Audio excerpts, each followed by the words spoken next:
Good morning. Welcome to the Heritage Foundation and our Lewis Lehrman Auditorium. We, of course, welcome those who join us on our heritage.org website and who will be joining us on Book TV in the future. We would ask everyone in-house to check cell phones one last time to see that they've been muted as a courtesy to our presenter.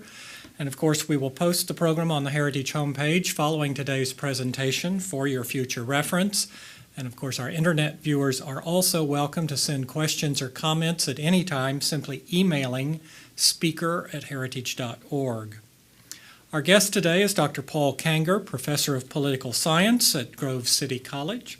He is the author of over a dozen books, some of which you see we have available today in the lobby.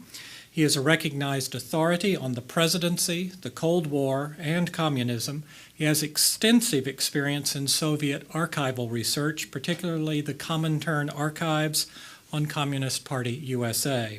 He also serves as a visiting fellow at the Hoover Institution on War, Revolution, and Peace at Stanford.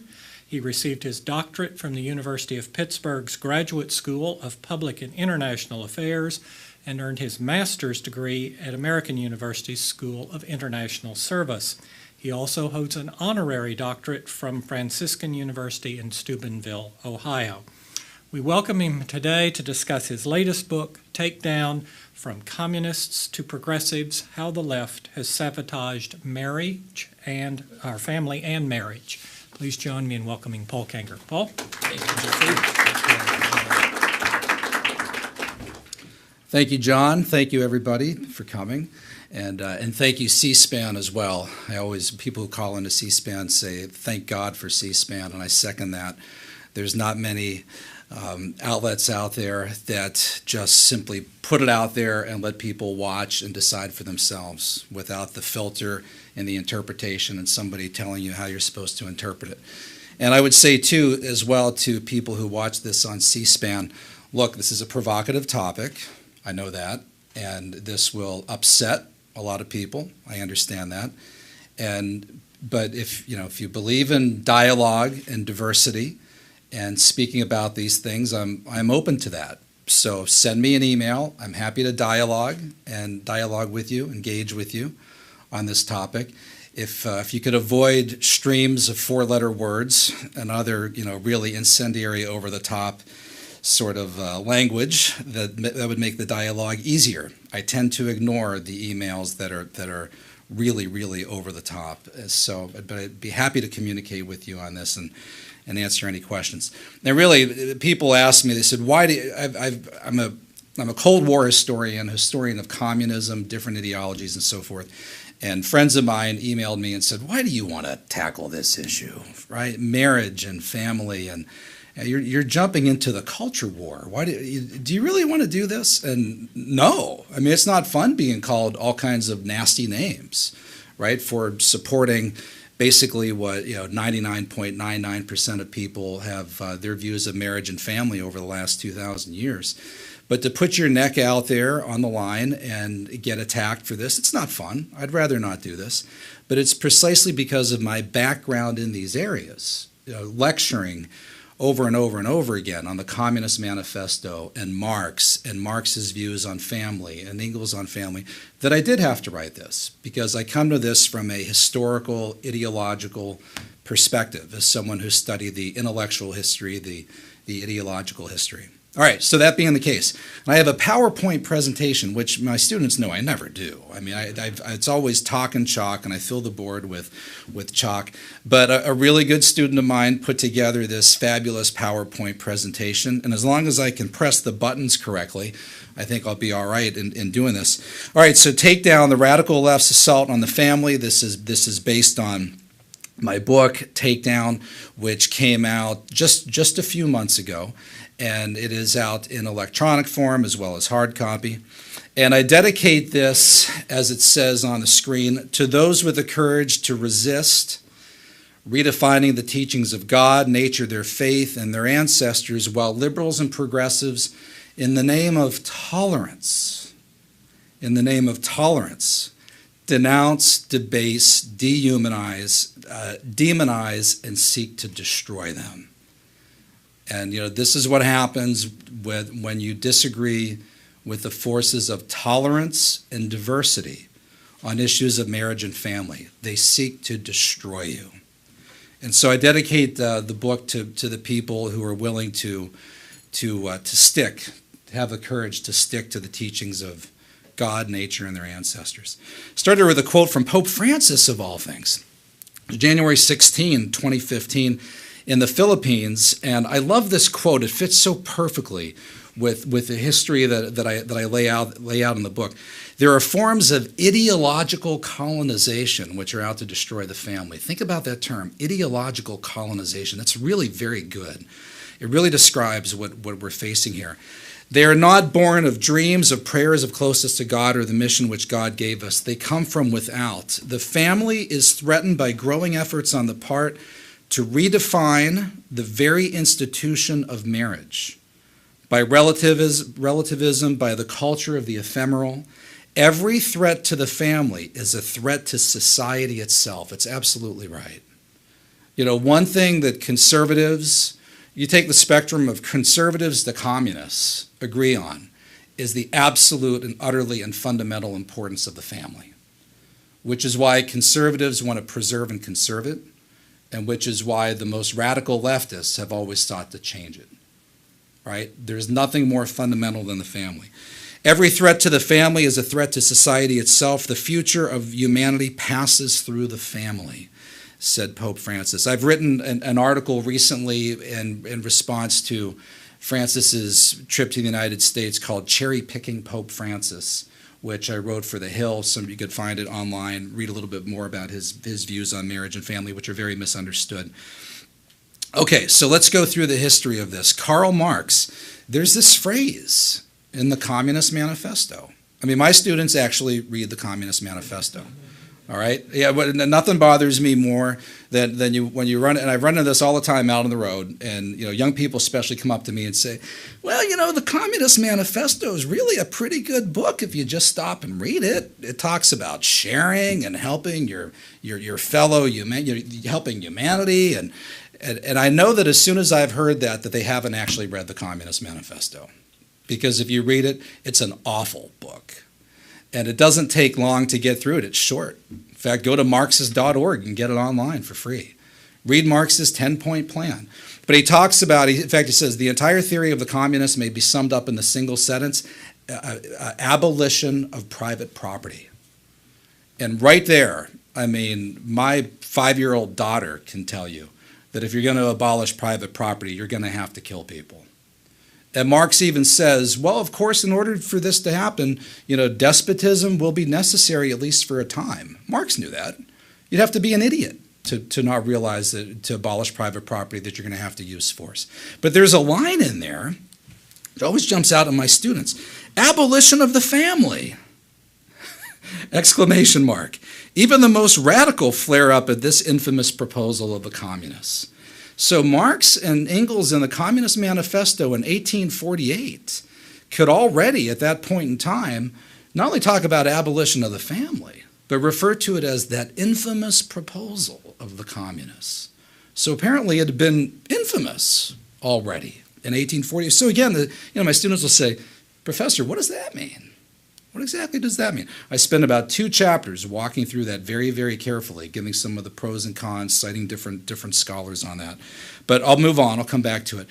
Even before Marx, there were ideological colonists who were out to redefine marriage and family. A number of them, Charles Fourier, Robert Owen, John Humphrey Noyes. Some of them were American, others were foreign-born, but they all tried to set up different ideological colonies in the United States in the 1800s. So this idea of redefining family and marriage, although it's accelerated in the last 200 years, especially since the 1800s, is nothing new. John Humphrey Noyes attempted to do this. Robert Owen, the Oneida Colony, as it was called, in New York, the New Harmony Colony in Indiana. Right? These people all sought to redefine and reshape the traditional understanding of one man, one woman marriage. Marriage-based family, a family with one man, one dad, right? One mother. So that they were all trying to change this. Robert Owen stood atop his New Harmony colony on July 4th, 1826. You guys never heard of this, right? What happened on July 4th, 1826? 50th anniversary of Declaration of Independence, right? John Adams, Thomas Jefferson, taking their final breaths, literally dying. Countries celebrating America's Jubilee, and everyone in America all excited. While this is going on, you've got this great document that they're celebrating, the Declaration of Independence. Robert Owen, a socialist, was standing up and proclaiming his Declaration of Mental Independence. And he said, quote, "I now declare to you and to the world that man up to this hour has been in all parts of the earth a slave to a trinity of the most monstrous evils that could be combined to inflict mental and physical evil upon the whole race." What's he talking about? A trinity of the most monstrous evils ever inflicted. Whoa, I got to read more. "I refer to private property, absurd and irrational systems of religion and marriage founded upon individual property, combined with some of these irrational systems of religion." So property, religion, marriage. Here in America, 50th anniversary of the Declaration of Independence. All of these ideas are always swirling around. Always. All chipping away. All chipping away. We ignore them at our peril. And I would say at our willful, self-imposed ignorance and blindness. Some people don't want to see this stuff. The people that are going to email me and call me names, right, they're angry that I'm even going into this. Marx and Engels. It is not possible to speak of the family, as they put it. Marx wrote to Engels, "Blessed is he who has no family." Blessed is he who has no family. Some think that when he said that, it was partly in jest because he was complaining, which he was, about his financial situation. But if you know about Marx's relations with his wife and his children, Marx had a very, very, very bad family life. All right, Marx was not a good husband and father. Several of his kids died before he did.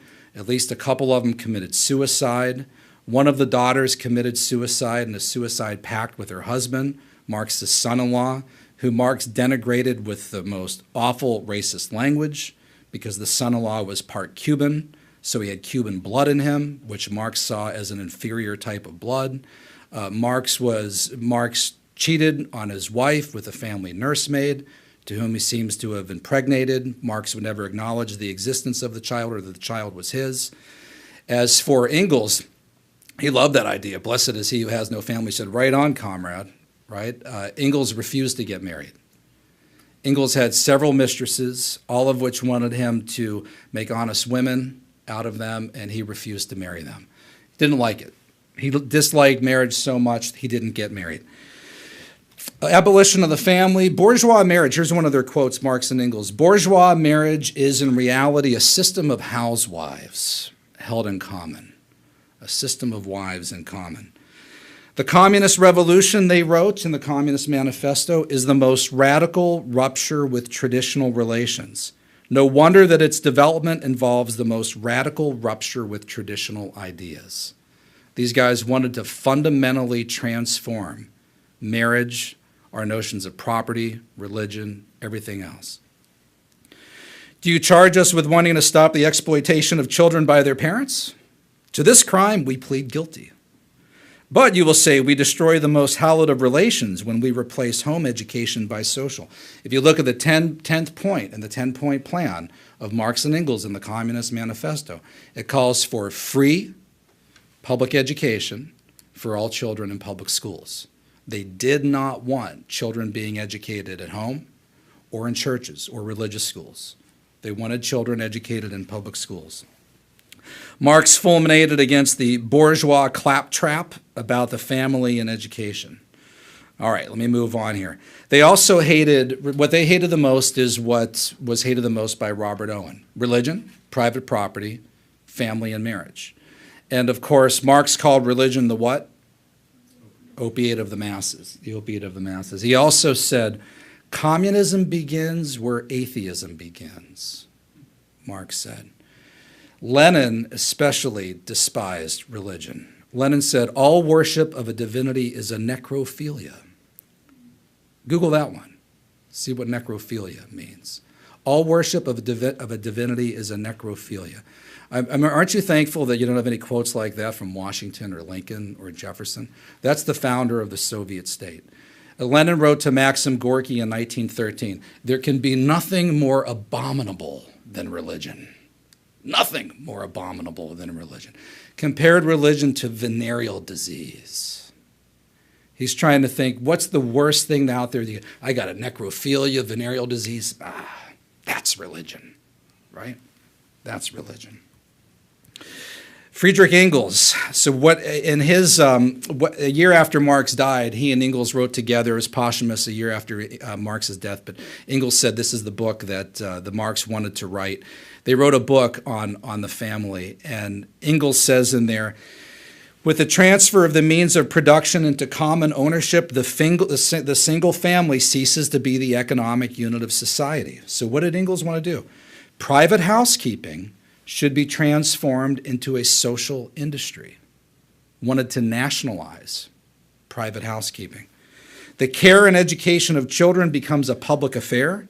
Society looks after all children alike, whether they are legitimate or not. Alexandra Kolontai, who was one of the leading feminists of the Bolshevik Revolution. Anybody ever read Alexandra Kolontai? No, we should.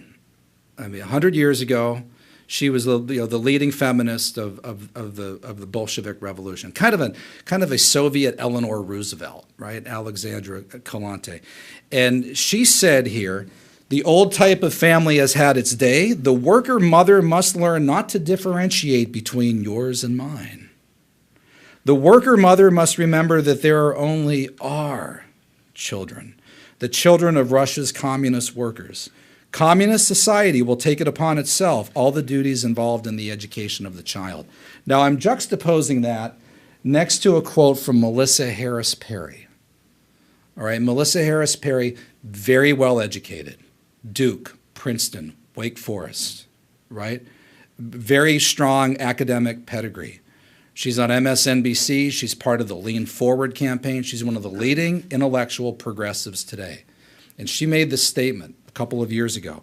Look how close it sounds to what Alexandra Kolontai said. We have never invested as much in public education as we should because we've always had this kind of private notion of children. She doesn't like that. We haven't had a very collective notion of our children. We have to break through our kind of private idea that kids belong to their parents or kids belong to their families and recognize that kids belong to whole communities. When I had to go and find that quote for the book, I was looking for a source to cite, and among the other places where I found it posted was Fox News website. And I was reading the readers' comments from different people who chimed in and said, I've never seen anything like this before. This is crazy. Where's she coming up with this? I've never heard the idea that our children don't belong to us, they belong to society.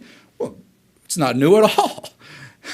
Alexandra Kolontai and the Bolsheviks and Engels, they've been talking about this stuff for 120, 130, 140 years. This isn't new. Not new at all.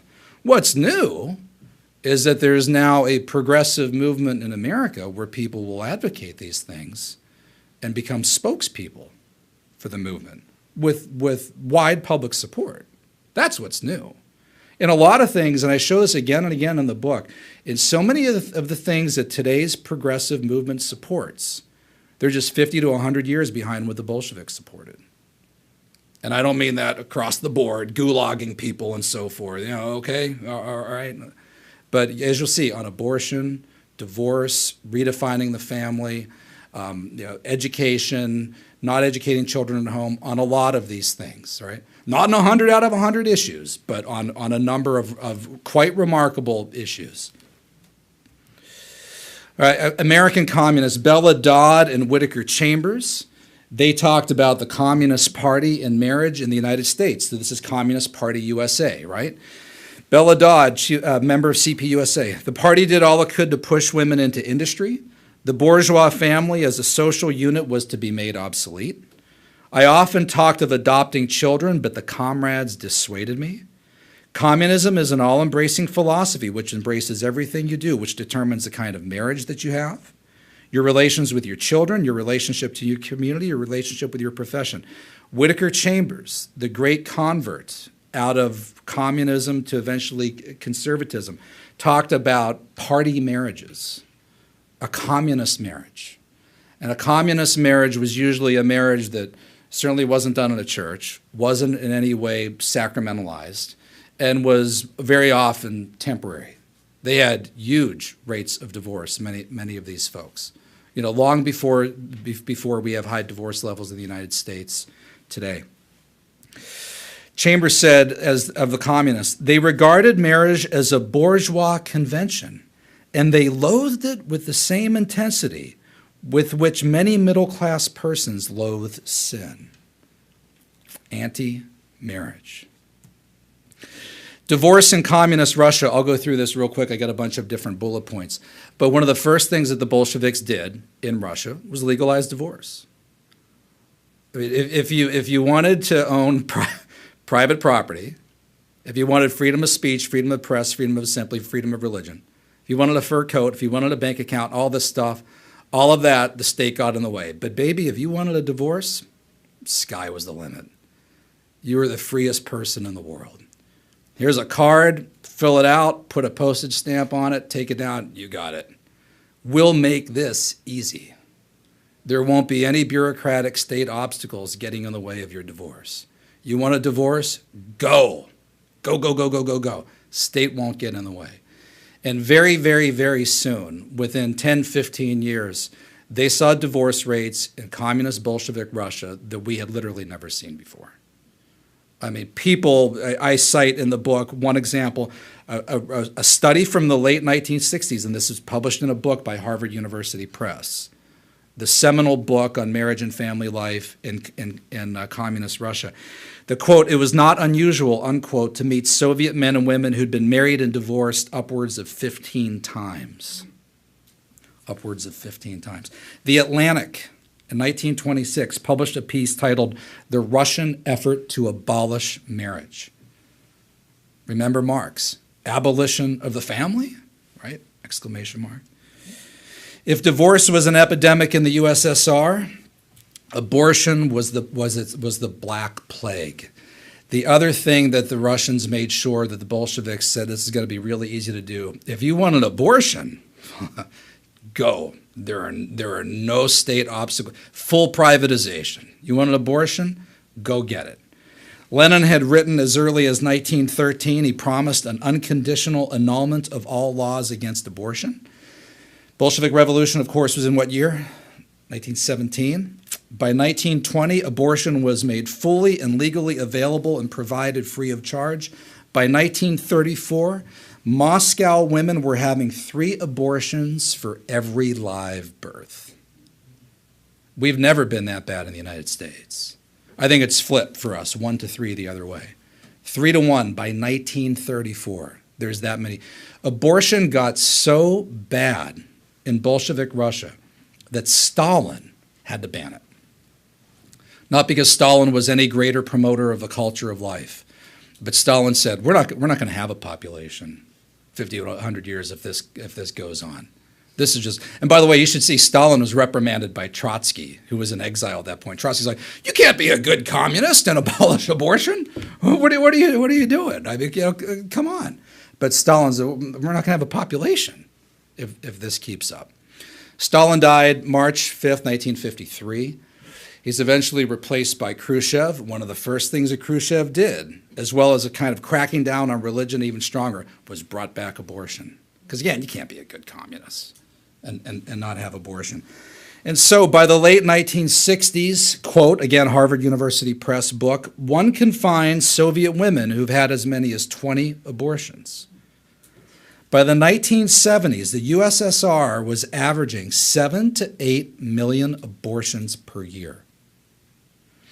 Our worst years of Roe v. Wade, we were 1 to 1.5 million. 7 to 8 million per year. By the year 2050, that's a misprint, by the year 2050, Russia, and there was a great Washington Post piece on this a few years ago, Russia was looking at a population plunge from 140 million to 104 million, which they attributed to abortion and abortion-induced fertility from women having too many abortions. Vladimir Putin has actually put the first major limits on abortion in Russia in decades because he realizes, among other things, this is a disappearing population. I mean, the Russians are doing national fertility days to try to get more children in Russia. All right, I'll skip that. Margaret Sanger. I have a chapter in the book on Margaret Sanger. She's been in the news as of late. She's the founder of Planned Parenthood, which began as the ABCL, the American Birth Control League. Margaret Sanger took a pilgrimage to Russia in 1934. Like many American, I call them Potemkin progressives. I have a couple chapters in my book, Dupes, on Potemkin progressives. George Bernard Shaw, why can't I think of it? Margaret Sanger had an affair with him. H.G. Wells. H.G. Wells. John Dewey, founding father of American public education. I've got several chapters on him in Dupes. They would make these pilgrimages to Russia because they're all progressives. They're all on the left. Some of them are socialists. Some of them are Fabian socialists. Some of them are Communist Party USA sympathizers, have CPUSA friends, and they're thinking, well, you know, maybe the Bolsheviks are just a little bit ahead of us. The Bolsheviks want revolution. We're talking evolution, right? And maybe let's go see what they're doing over there. So Sanger goes over in 1934 to see if she can learn any lessons from the Bolsheviks on birth control. At this point in time, Sanger wrote a piece that I share with my students in The Nation, January 1932. She was not, at least publicly on record, in support of abortion. She wanted Planned Parenthood in order to have birth control, for women to be able to space births, control the number of births, for eugenics, racial eugenics, right? We know about her Negro Project and some of the other very distasteful stuff on her, racially speaking. She also wanted birth control for sexual freedom for women, which she herself pretty vigorously engaged in. Again, she had an affair with H.G. Wells while she was married. But Sanger at that point in time said, when people say that we want birth control, we want it for purposes of abortion, we do not. She said there is nothing more dangerous than the aborting of a woman's offspring. We do not support abortion. We condemn it in the strongest terms. Of course, about 80 years after that statement, now her Planned Parenthood not only supports abortion, right, but wants federal funding for it. And if you're against them getting federal funding, well, you favor a war on women. So the progressives had to evolve on that position. But so Sanger goes to Russia in 1934 to see what she can learn from the Bolsheviks on birth control. And she came back and she wrote an article in the Birth Control Review, 1935. She said this: in Russia, Bolshevik Russia, the mother and the child are under the protection and care of the government to an extent perhaps never before equaled in history. And then she said this. Everybody, listen very carefully to this. This is Margaret Sanger on Bolshevik Russia. Theoretically, there are no obstacles to birth control in Russia. It is accepted on the grounds of health and human right. We, America, could well take example from Russia. That would be Stalin's Soviet Union. This is 1934. This is on the verge of the Great Purge. All right? We could well take example from Russia, wrote the founder of Planned Parenthood, where there are no legal restrictions, no religious condemnation, and where birth control instruction is part of the regular welfare service of the government. That's where we are in America in 2015. Birth control instruction is part of the regular welfare service of the government. We want no legal restrictions, no religious condemnation. And if you don't support birth control being part of the regular welfare service of the government, why, you troglodyte, you favor a war on women. So again, we're just 80 years behind what Sanger saw in Bolshevik Russia. She said this on abortion. She was, however, to her credit, to Margaret Sanger's credit, she was aghast at the number of abortions that she was seeing in Moscow. This was horrible. And she said this: the total number is not known, but the number for Moscow alone is roughly estimated at 100,000 per year. She had that right. She was given correct information on that. Now listen to this. Here is a picture of progressive utopianism. Listen to what she says here. But, right, all the officials with whom I discussed the matter, that is, the very high number of abortions in Moscow, stated that as soon as the economic and social plans of Soviet Russia are realized, neither abortions nor contraception will be necessary or desired. A functioning communistic society will assure the happiness of every child and will assume the full responsibility for its welfare and education. So if they just had more power, don't worry. Give us more communism, give us more state control, and abortion and contraception, it won't even be necessary. Right? The full faith of the progressive, the utopian faith in centralized government. Moving on from Sanger. All right, we got to jump ahead here. Where you really start to get serious change in understanding of marriage and family and sexuality and gender, it's not with Communist Party USA. It's not with the traditional communists. All right, a lot of those people tended to be, I guess what we call today more socially conservative, even though they were radical in other things. I walk through all that in the book. But the big change comes with the cultural Marxists of the Frankfurt School. And there are people in America that would be Googling right now and wondering, does this even exist? Yeah, the Frankfurt School out of Germany in the 1920s and 1930s. These were cultural Marxists. They were Freudian Marxists. They very, very, very shrewdly understood that they were not going to be able to take down the West through economic, class-based Marxism. Because when Marxism was put up against capitalism in the West, it's going to lose every time. And the most liberal American, right, it knows that the free market outperforms because they live it. They experience it every day. It's going to outperform communism and socialism.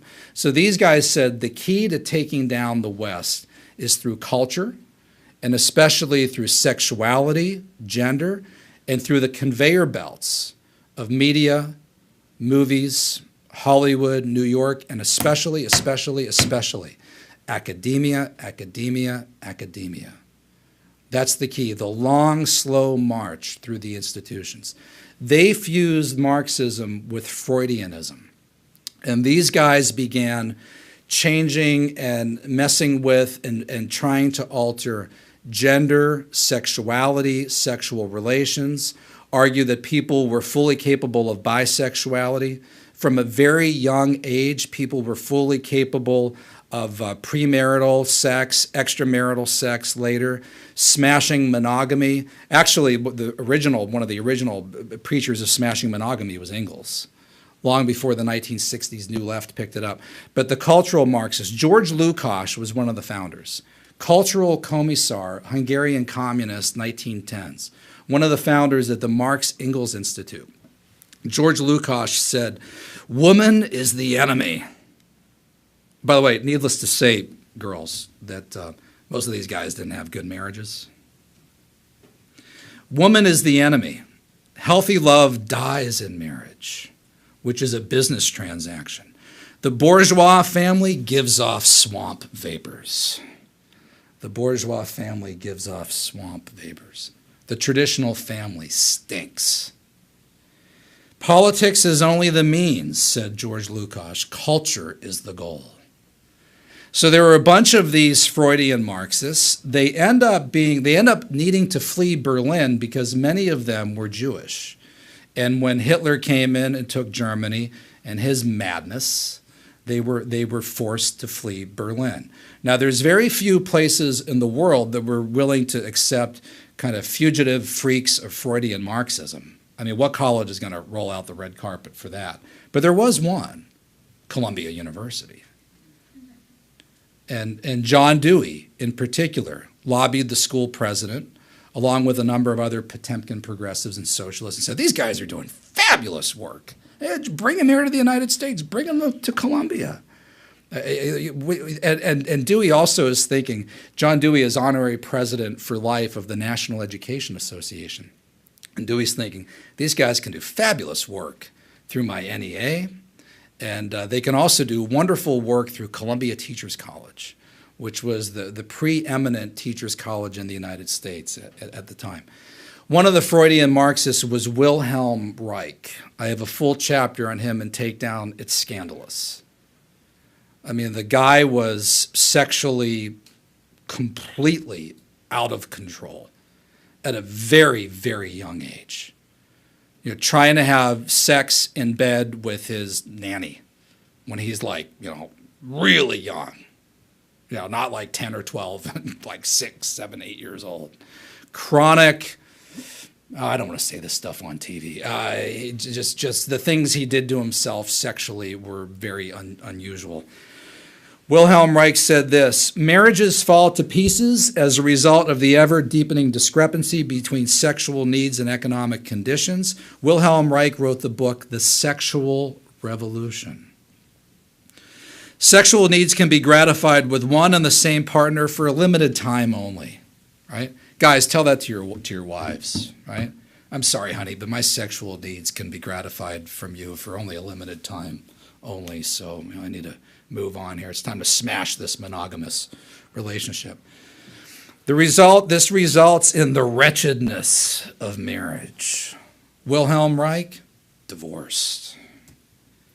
Herbert Marcuse was the most influential of the Frankfurt School of Cultural Marxists, a kind of intellectual guru to the New Left in America.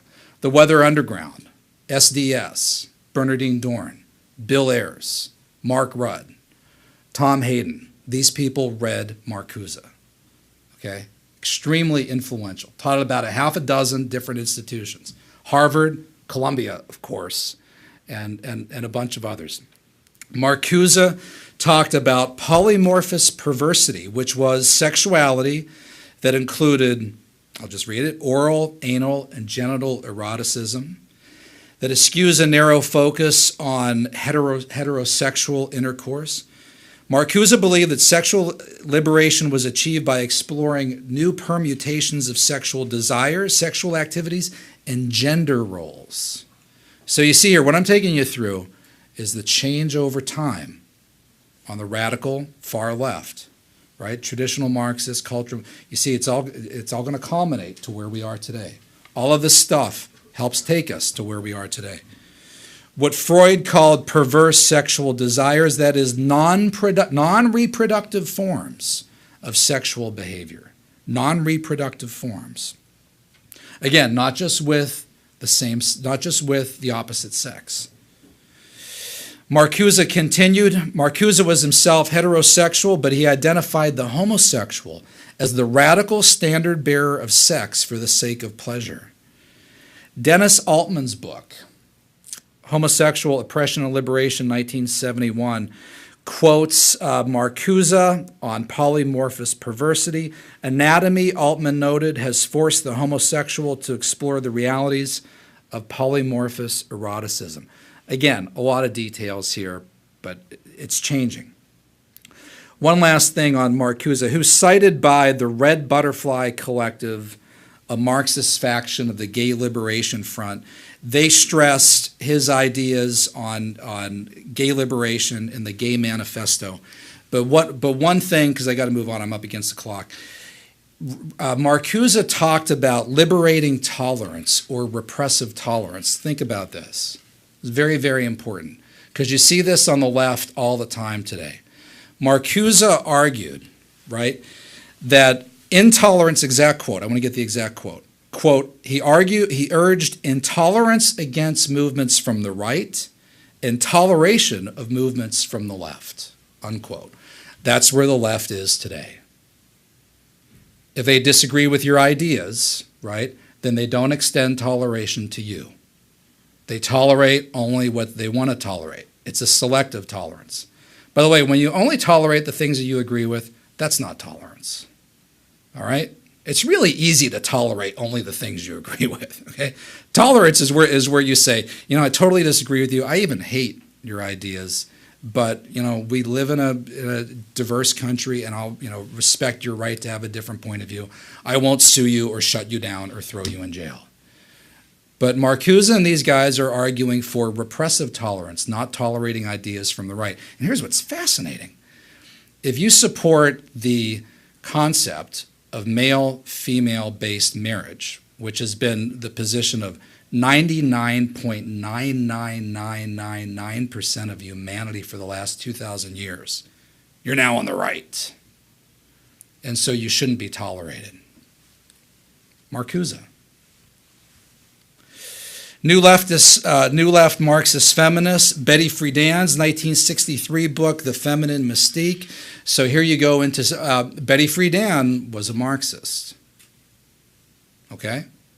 I found an acknowledgement on that on one of the websites. It was like a fact check thing. And it said, yeah, she was a Marxist. And the comments in response were, who cares if she's a Marxist? What are you, Joe McCarthy? Right? So, anyway, she said that suburban homesteads of American housewives were, quote, akin to comfortable concentration camps, unquote. A comment that she had to walk back. One of the scholars of Betty Friedan, he's really good. He's on the left. He's a very good scholar. And he notes portions of The Feminine Mystique that were taken from the Ingalls book that I quoted earlier on Origins of the Family. That actually in the draft of one of the early versions of her book, of The Feminine Mystique, she's taking notes there and incorporating ideas from Ingalls. So it's not McCarthyism to point out she's a communist. You have to understand that she was a communist to understand where some of these ideas come from, right? Kate Millett. Kate Millett, also one of the founders of the National Organization for Women, along with Betty Friedan. She wrote the book Sexual Politics. Okay, she argued in there, and she would go on to argue, not only for, again, non-monogamous marriage, but also for bisexuality, sex with the opposite. And today she supports same-sex marriage. She wrote in Sexual Politics, a sexual revolution would require, perhaps first of all, an end of traditional sexual inhibitions and taboos, particularly those that most threaten patriarchal, monogamous marriage, homosexuality, illegitimacy, adolescent, and pre- and extramarital sexuality. By the way, my wife is not patriarchal, right? She's a woman, and she totally supports monogamous marriage, okay? It isn't just something that guys support, all right? Patriarchal monogamous marriage. This is Mallory Millett on her sister Kate, talking about attending a group in 1969 with Kate, where it's kind of there are students there from Columbia, all very highly educated women. And she said, Mallory, who's today a conservative, she said that they went into a kind of like a litany that they recited. A litany is a prayer in the Catholic Church where you kind of repeat certain things over and over again. Why are we here today? She asked. To make revolution, they answered. What kind of revolution? They replied. The cultural revolution, they chanted. And how do we make cultural revolution? She demanded. By destroying the American family, they answered. How do we destroy the American family? They answered back. This is Mallory, Kate's sister. She was there. By destroying the American patriarch. And how do we destroy the American patriarch? By taking away his power. How do we do that? By destroying monogamy. How do we destroy monogamy? By promoting promiscuity, eroticism, prostitution, homosexuality. Goes on and on and on. I won't go through the whole thing. But again, I'm explaining to you the trajectory, the history.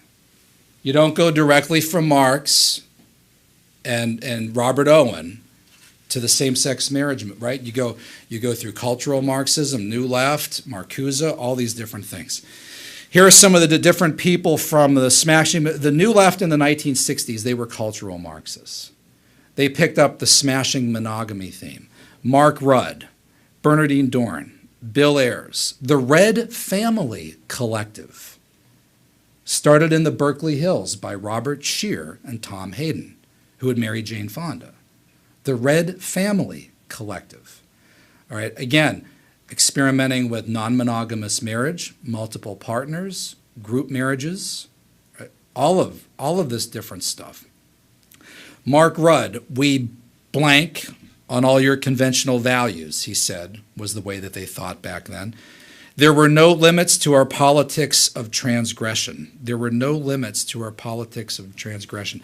They did Smashing monogamy, older folks will know this was a motto of the Weather Underground. In fact, the women's collective in the Weather Underground, this is in Larry Grathwohl's book, Bringing Down America. He was an eyewitness. He had penetrated the Weather Underground. And he said the members of the women's collective argued that men were totally unnecessary, including for sex.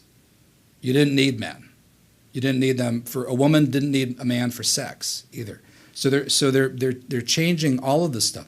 Bill Ayers talks about in his September 11th, 2001 published interview in the New York Times. September 11th, 2001. Talks about, and Rudd talks about this too. They said that there should not only be monogamous couples, right? They didn't want you to have monogamous marriage or monogamous. They also wanted everybody to try to experiment in bisexuality and homosexuality. And Rudd couldn't do it. He tried a couple of times with his buddy to have sex with him, just couldn't do it, didn't work for him. And it's amazing to read this. Rudd blames it on cultural taboos and inhibitions. You know, come on, Mark, maybe you're biologically just not attracted to somebody of the same sex. But see, the Marxist blames it on culture, right? Blames us on, boy, the culture's got us all screwed up. You know, I'm not even turned on by my naked buddy here. The culture's really got us screwed up, right? Bill Ayers, on the other hand, said that he tried to have sex with his male best friend and did. And so you know, he was apparently capable. But the ideology compelled them to this action, to try to take down the traditional family.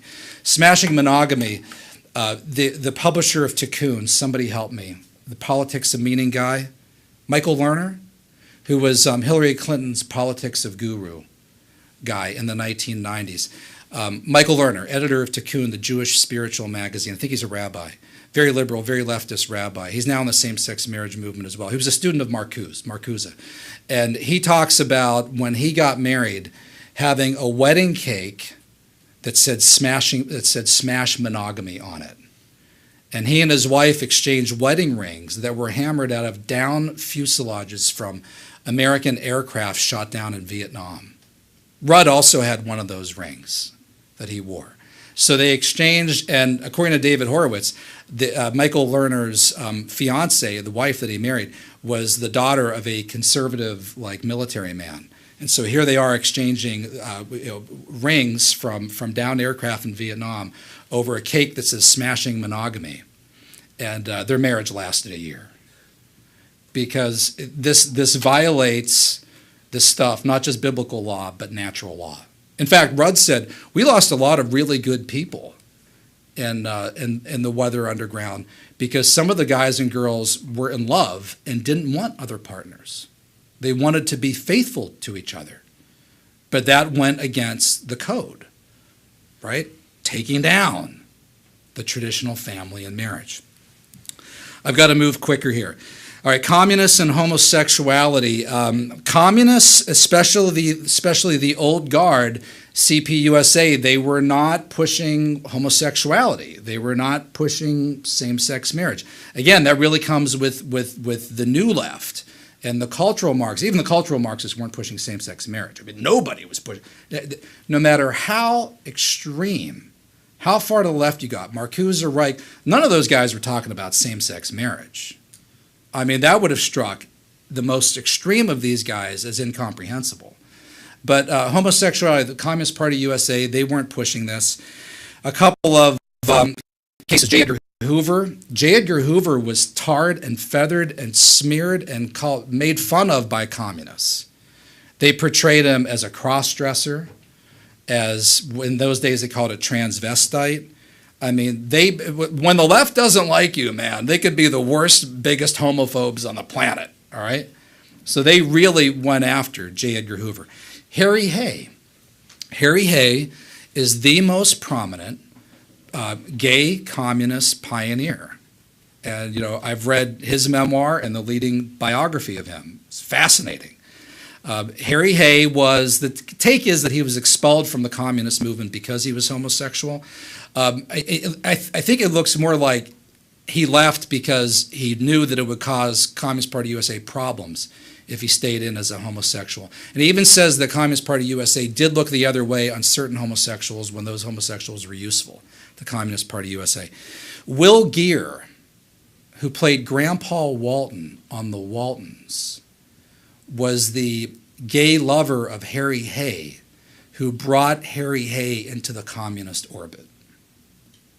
So Harry Hay had always been, he would say, homosexual, but he was drawn into the communist movement by Will Geer. By Will Geer. All right, here's the fascinating thing, and this is what compelled me to stick my neck out and make a lot of people hate me for writing this book and even talking about this subject. I started noticing a few years ago. I read every day People's World, which is the website. It is the successor publication to the Daily Worker. The Daily Worker was the Soviet-directed and funded mouthpiece of Communist Party USA for practically a century. People's World is the successor. I read that every day. I read Communist Party USA's website, cpusa.org, because, again, this is my field. I can't be ignorant of what people, I don't just make up things about what I read, right? I read which is interesting because the left, I find, doesn't usually read the right. I'll get all kinds of nasty emails on this presentation from people who will not read this book. They won't read it. I'm reading Harry Hayes books. I read all of their stuff, all right? I read their stuff. That's called true open-mindedness, okay? That's called real diversity and real tolerance, when you actually read the other side and consider what they have to say, right? When you completely banish the other side and want to find them and throw them in jail and demonize them, that's not real tolerance. So anyway, I started noticing a few years ago that American communists were very supportive of same-sex marriage. And I quote in the book a 2006 statement from the Young Communist League on Gay Pride Month. Communists stand in solidarity. The month of June has been designated as Pride Month in celebration of the struggles and achievements of lesbian, gay, bisexual, and transgender people in the United States. In 2006, we still have a long way to go. That really struck me. And then I started noticing about 3 years ago, I started noticing really strong, staunch pieces in support of same-sex marriage in speeches by people like Sam Webb and People's World every week, all the time. Last June, the most recent June, People's World really celebrated Gay Rights Month. They've become some of the strongest supporters of same-sex marriage. And I was puzzled by it. I thought, wow, they're not just mildly supportive of it, they are intense advocates of this. Why is Communist Party USA so on board for gay? I'm not making this up.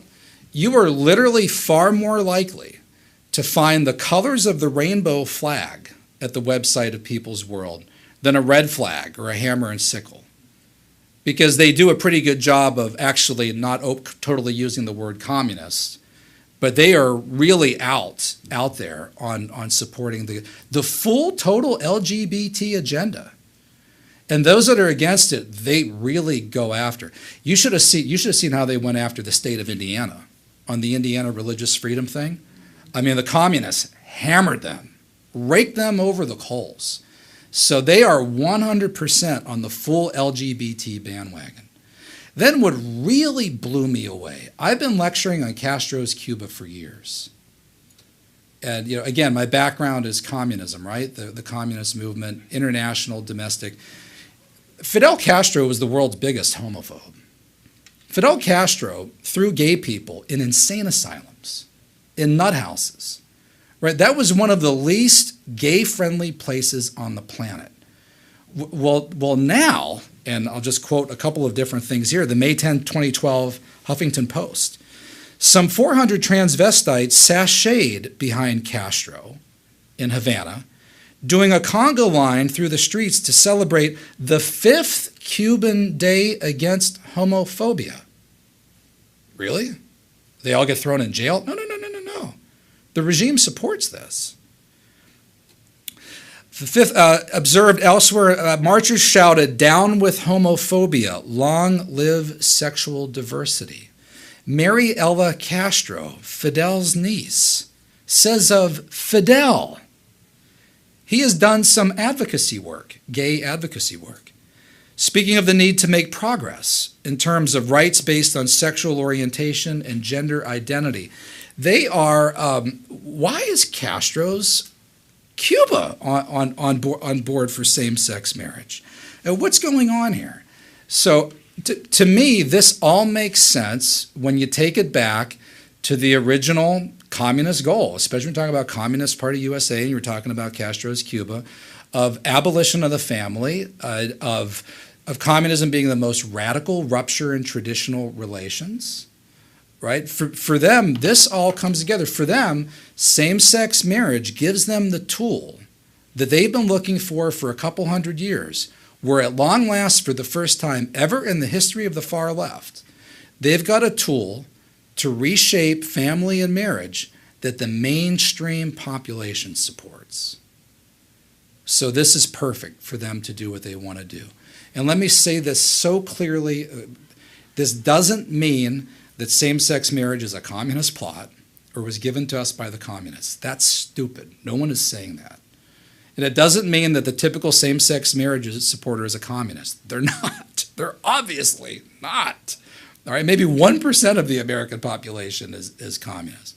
What it does mean, though, is that the communists are thrilled with the same-sex marriage movement because it's given them a chance to do what they've always wanted to do, which is go against the natural, traditional, biblical definition of marriage and family. I mean, they've been waiting for so long for this, and they finally have it. And I would add, too, remember, what do communists hate more than the family? Religion. This is an outstanding tool for the communists to hammer religious believers. I mean, when they see a Kim Davis thrown in jail, they love that, right? When they see the baker being persecuted for not being fined, the Kleins in Oregon being fined for not wanting to be forced to make a cake for a wedding that they believe violates their religious beliefs, when they see them being shut down and attacked for that, the communists love it. I mean, they absolutely love this. This is the common. This is what they've wanted to do. All right, just a couple final things here, and then I'll wrap up and take some questions. There are groups out there, including the group Beyond Same-Sex Marriage, and they are looking. They have a website, Beyond Same-Sex Marriage. Big long list of petition signers and so forth. Broad coalition of people on the left.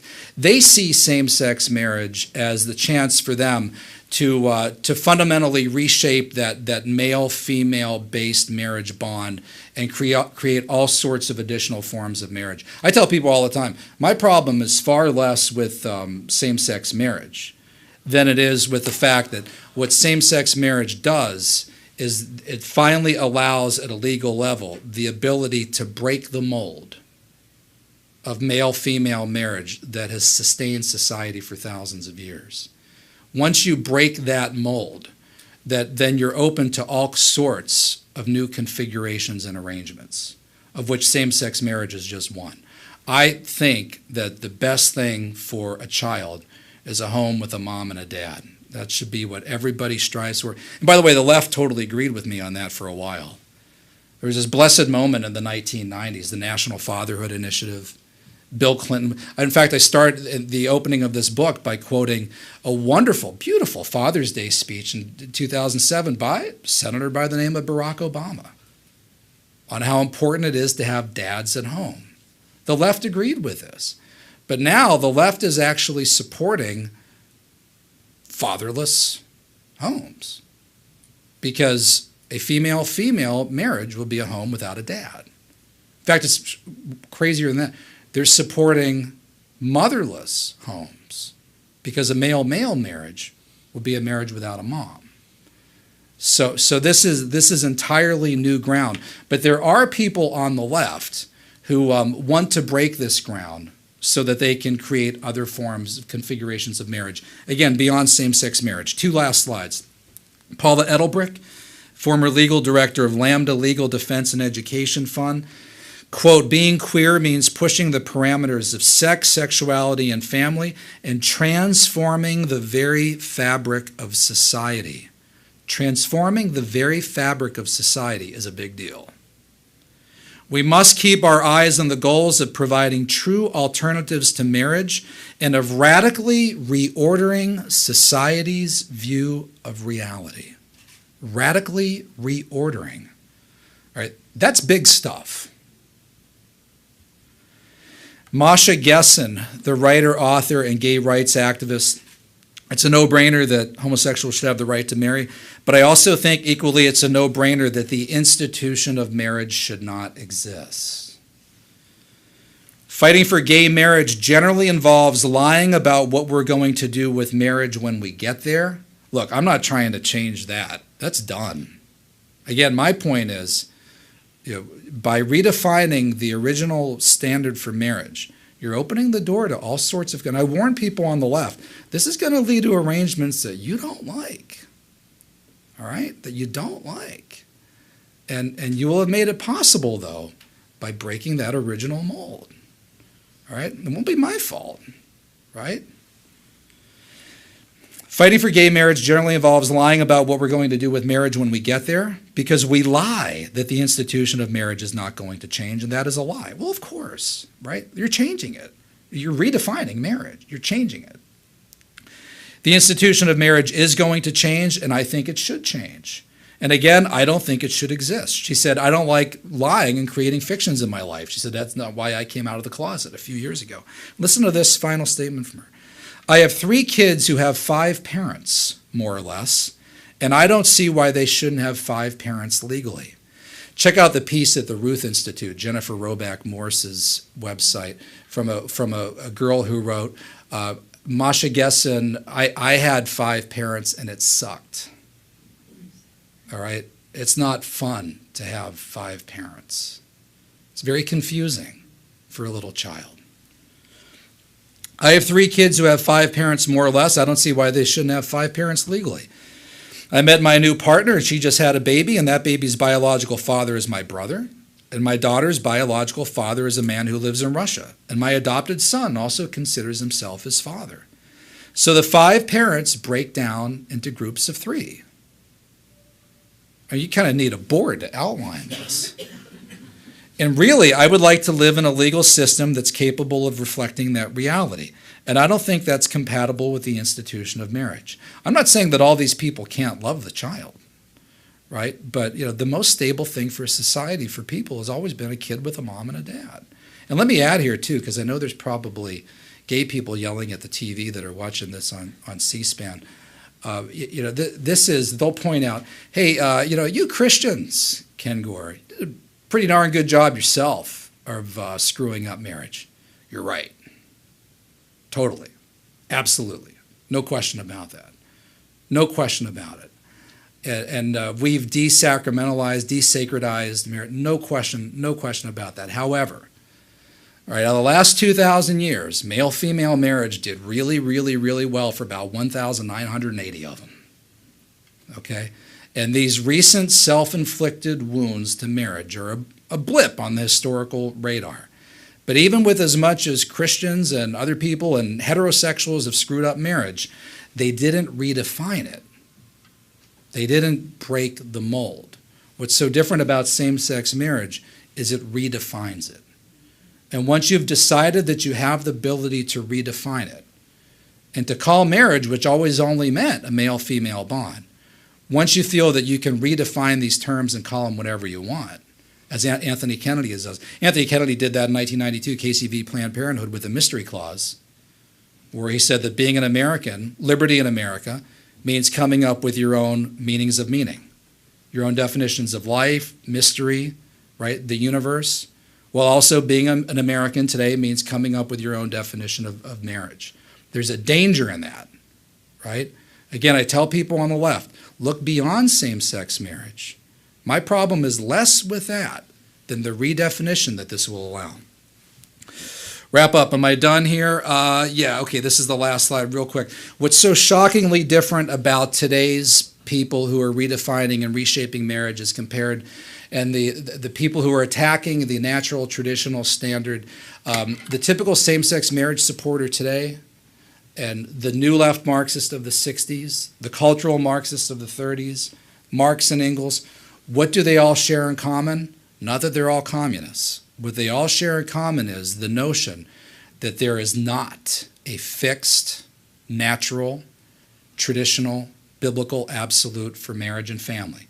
They all believe, no matter where they are, communist, far leftist or not, that they themselves can redefine these things and give them they all share that in common. And what for the far left, they are absolutely beside themselves and thrilled, shocked, but thrilled exuberance that they finally, for the first time ever, have mainstream public support for their ideas to take down the natural, traditional, and biblical family. In the past, their ideas put them under government surveillance in the countries that they were in, and people considered them crazy extremists. But now, for the first time ever, they have the support of the majority population. And get this, and the people who oppose them, especially for religious reasons, they are called the extremists, the fanatics, the outliers. So I must say to the people on the far left, I congratulate you. I mean, this is a remarkable coup. This is a remarkable accomplishment. You've done it. You've pulled it off. And it's been a long time coming, but you did it. All right. Thank you very much. Happy to take your questions. Yes. Who do we got? We got a mic? Right there? Okay. Go there first. As always, it's great to hear from you. Thank you. This redefinition of marriage, do you see it as leading to a division between the communists who are advocating for the abolition of marriage and those who are advocating for more open definitions of marriage? And what do you think the response would be by either party to that? Well, I think generally that when marriage ceases to have like a single definition and can mean anything to anyone, and everyone can have their own definition, you've got the dictatorship of relativism. I don't think that strengthens marriage at all.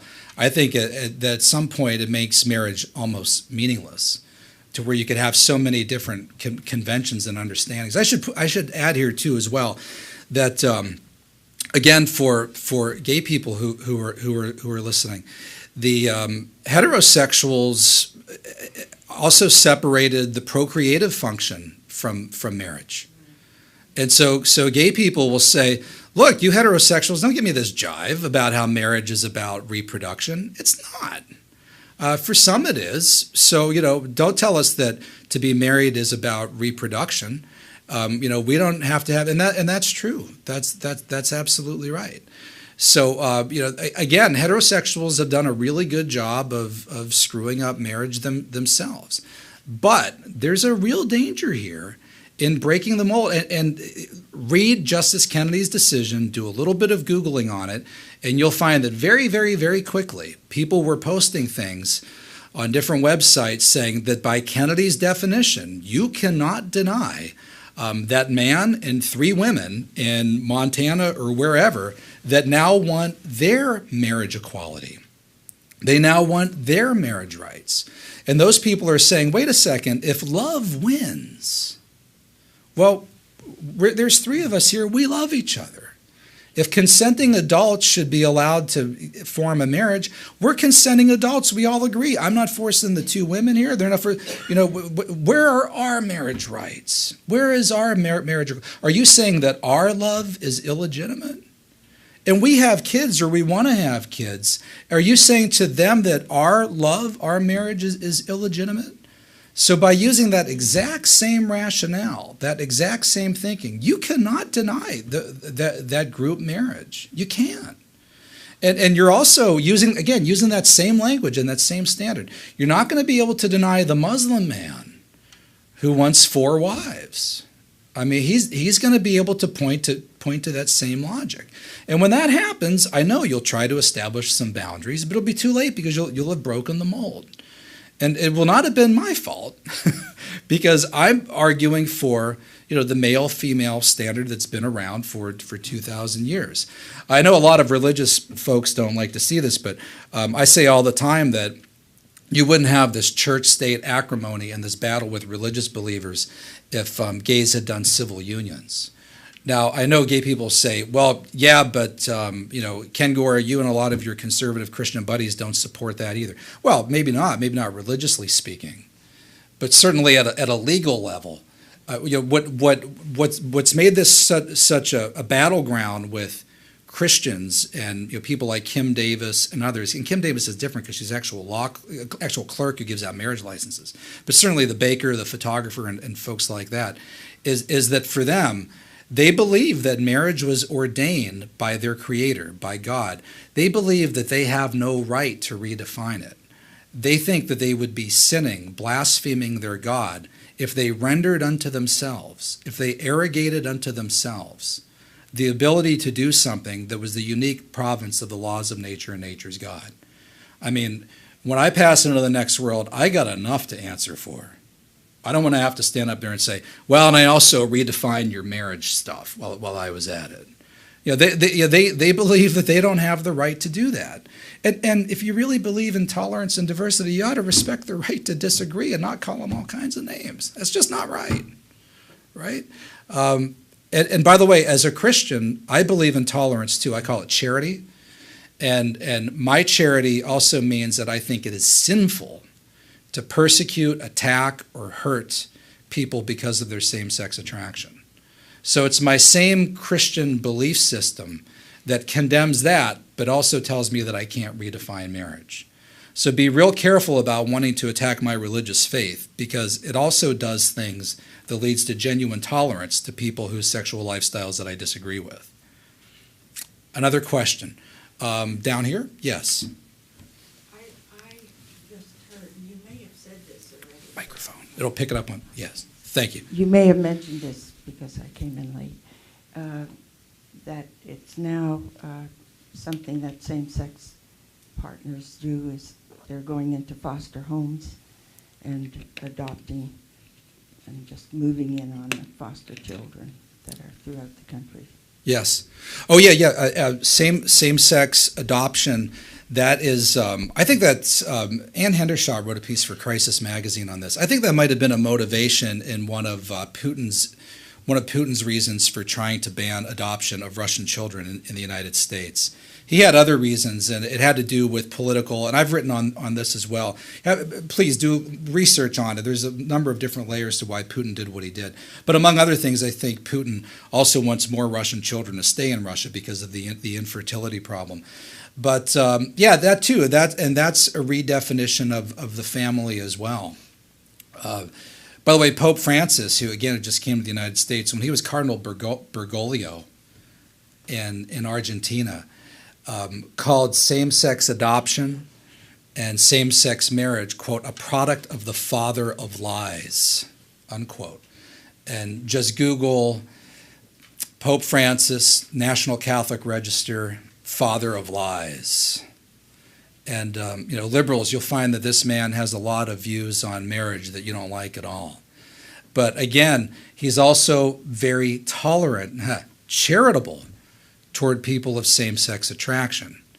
Okay, see, he's got certain standards, and his standards on religion tells him he can't support same-sex adoption or marriage, but his faith also tells him that he must be charitable and merciful and loving to people that he disagrees with. Yes, over here.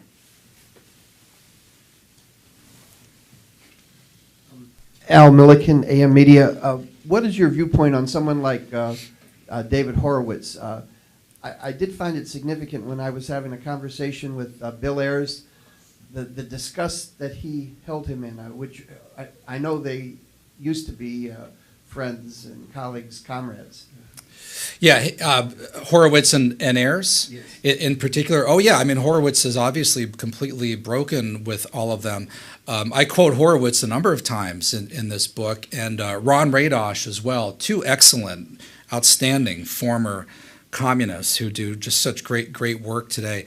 And few people knew that side, the SDS, Weather Underground 60s New Left, like Horowitz and Ron Radosh. I recommend any of their books. Radosh's Commies, his memoir, and Horowitz, Destructive Generation, Radical Sun.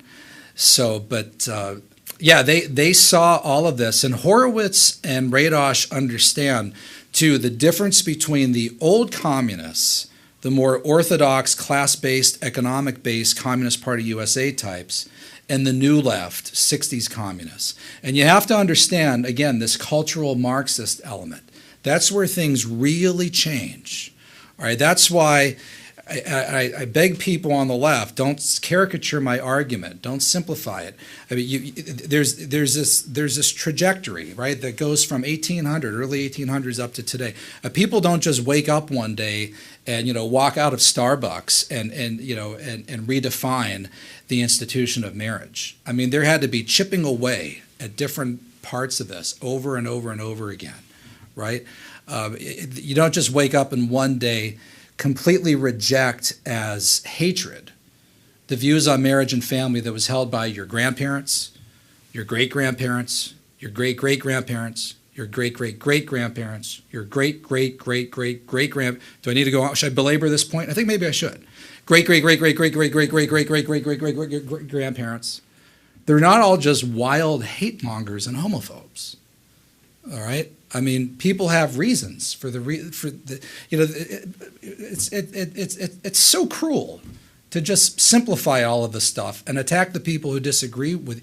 And two, not only am I a Christian, a very Orthodox Roman Catholic, really, if you want to know my views on marriage and family, it's Pope Francis's views perfectly. As a conservative, conservatives believe in conserving and preserving. And there's nothing more elemental and fundamental to society than the family. You would not expect a conservative to just wake up one day and say, well, let's redefine marriage. You would expect a progressive to do that.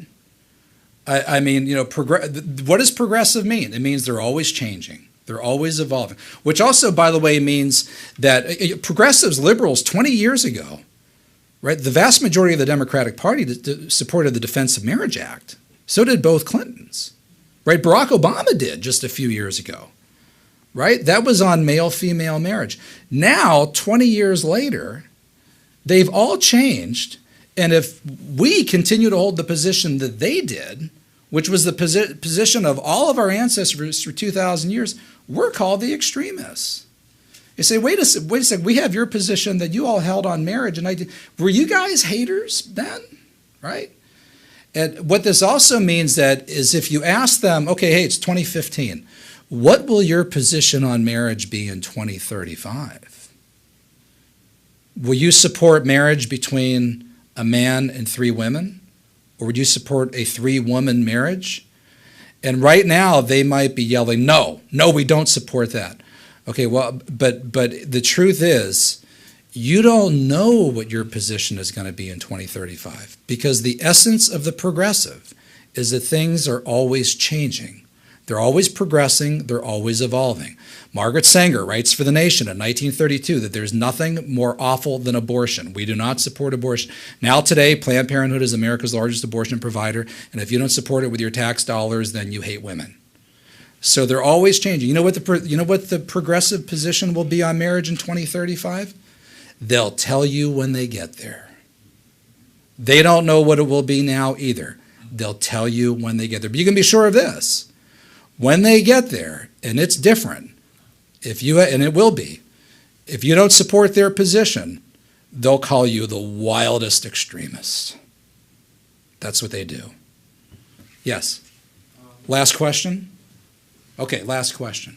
When I look at Ebony and other black publications, they're all about bringing fathers back into the family. Right. And trying to revitalize traditional marriage because, they know what actually happens when the fathers disappear, which is kids go to jail at a far higher rate and become vastly less likely to go to college. This was Barack Obama's point in his Father's Day speech, June 2000. Yeah, kids need dads, right? Right. I like, when I'm with lefties, I like quoting Barack Obama's figure. Yeah. That kids without the father are 5 times more likely to drop out of high school. Right. And 8 times more likely to go to jail. Right. Leaving aside Ebony and its peers. And by the way, we haven't even seen what will a whole bunch of homes without moms be like? I mean, we have the data on what homes without dads are like, and that's been really bad. Go ahead, I'm sorry. Leaving aside Ebony and some similar publications, are there any other liberal elements who realize the real consequences of dissolving traditional marriage and fatherhood, and who want to bring the fathers back into the family? Well, yeah, I mean, again, Bill Clinton and those guys were arguing this in the 1990s, and the left was arguing this and the importance of dads, but that's all been thrown under the bus with the push for the same-sex marriage movement. So the argument now on the importance of dads at home has to be pushed aside in order to be able to argue for same-sex marriage. And I would add here too, and by the way, none of this is to say that same-sex parents can't love a child. Of course they can. And none of this is to say that the kid won't grow up and say, I didn't love my parents, right? And people will say too, look, if you have same-sex parents can provide the roof over the child's head, they can love the children, they can get them and pay for their college, they can true, of course. No one's denying any of that. By the way, if that's the case, why not a 3 or 4 person marriage? I mean, a 4-person marriage, you could really get the kids to and from soccer practice, all right? You could really have people helping to put the kids in bed. You'll really have money for the college education, right? You double the workload. I mean, you've got it really covered with that. So if your definition is strictly a function, again, of that people can love and what they can provide, or that they love each other, you can't use those arguments and prohibit the multi-person marriage. And liberals, you're the one that's going to have to tell the multi-person marriage, according to your own standards, why they can't do it. My standard will be the same as it is now. I think the best thing for a child is one mother and one father at home, and that's what public policy should strive for. Okay, I need to stop. Thank you. And please, again, feel free to email me. Please be nice in the emails. Please. Thank you, Paul. All right. And again, Takedown, we do have copies available. Paul will be up here and glad to sign them. Thank you for your kind attention. See you on a future occasion.